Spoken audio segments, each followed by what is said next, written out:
Hey guys, and welcome to the first official devlog of my Forsaken Like Roblox game I'm making. This episode is going to be covering me trying to get player models to become other models when the game starts, and end up making a disease I call camera detachment syndrome.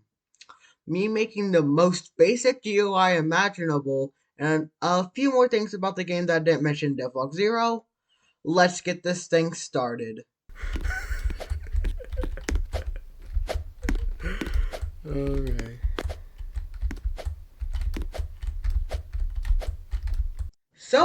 The first thing that I want to do for this devlog was make it so that when people teleport using the teleport function that I pre-made before this, I ended up making it into it also forms your model, and it started normal.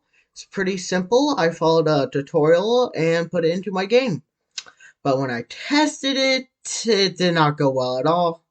I mean, I guess it did change the model, which you could control, although it the camera it did not follow the player at all. Looked like it at the code, but nothing was wrong with it. It looked like a carbon copy of the tutorial code. At least so I thought. I spent multiple days on this issue. I tried using local scripts. Guys, let's see if this works. Will the cameras just say no? Are you? Yep. Oh, dang. It didn't work. I tried changing the name of the model.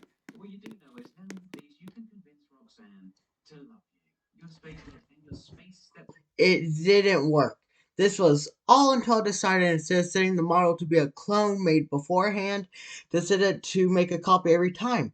At the time, I didn't know that this was actually happening. I thought I was making a new model every time, but it wasn't.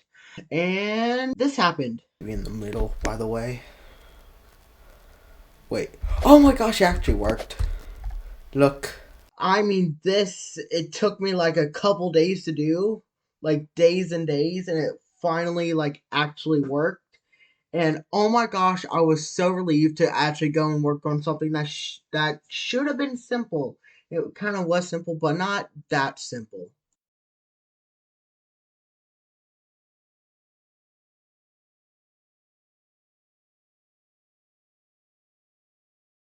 After the whole ordeal with the freaking models and camera deciding to become a disease called camera detachment syndrome, which it was pretty easy to cure, but I had no idea. So I decided to make some basic menu GUI. Well, nothing could go wrong, right? So it was just going to be GUI where you could go into it and then choose what monster or what survivor you want it to be. Pretty easy. For some reason, it just didn't work. I reworked on it for like a couple hours. It didn't work. Next day, I barely even reworked it, and it decided to work.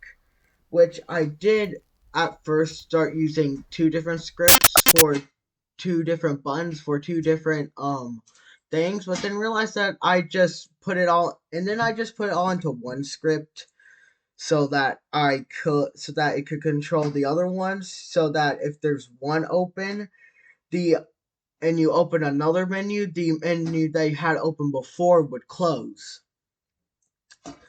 So yeah, I don't know, but well, that's all that really worked on. It wasn't much, but like I'll probably do more in Devlog 2.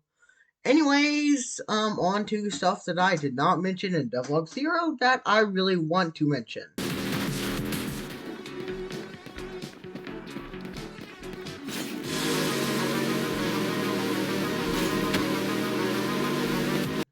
In Devlog 0, I talked about like the mechanics and kind of what it was. Like it was basically this game is basically going to be Forsaken, but it's combat focused. And basically, me and my friend were planning to make it so survivors and killers were connected to each other. Like at least one killer would have a survivor like connected to them, or at least most of them, which we thought would be pretty cool. Which would be shown in the forms of like kill animations and like see and like final survivor things, like how Forsaken kind of showed it, and in the lore too. And we also already have like a couple of killer and survivor ideas, but we also want to know like ideas from you guys, especially skin ideas. But that's also like we want like there to be at least like most of the monsters and survivors to be connected, which is I guess it's kind of hard to do, but I mean, I don't know, who knows. But yeah, that's all that I really didn't say in the vlog that I want to mention. Well, guys, thanks. This was actually kind of tiring to write down, although it wasn't that long of a script. I did it like at 3 a.m. or something. Well, next time I'm going to be getting the survivor and killer cheating GUIs to work and see if I can get animations to work for like the two basic models I'm going to have for each one, and maybe even get some stretching and stamina.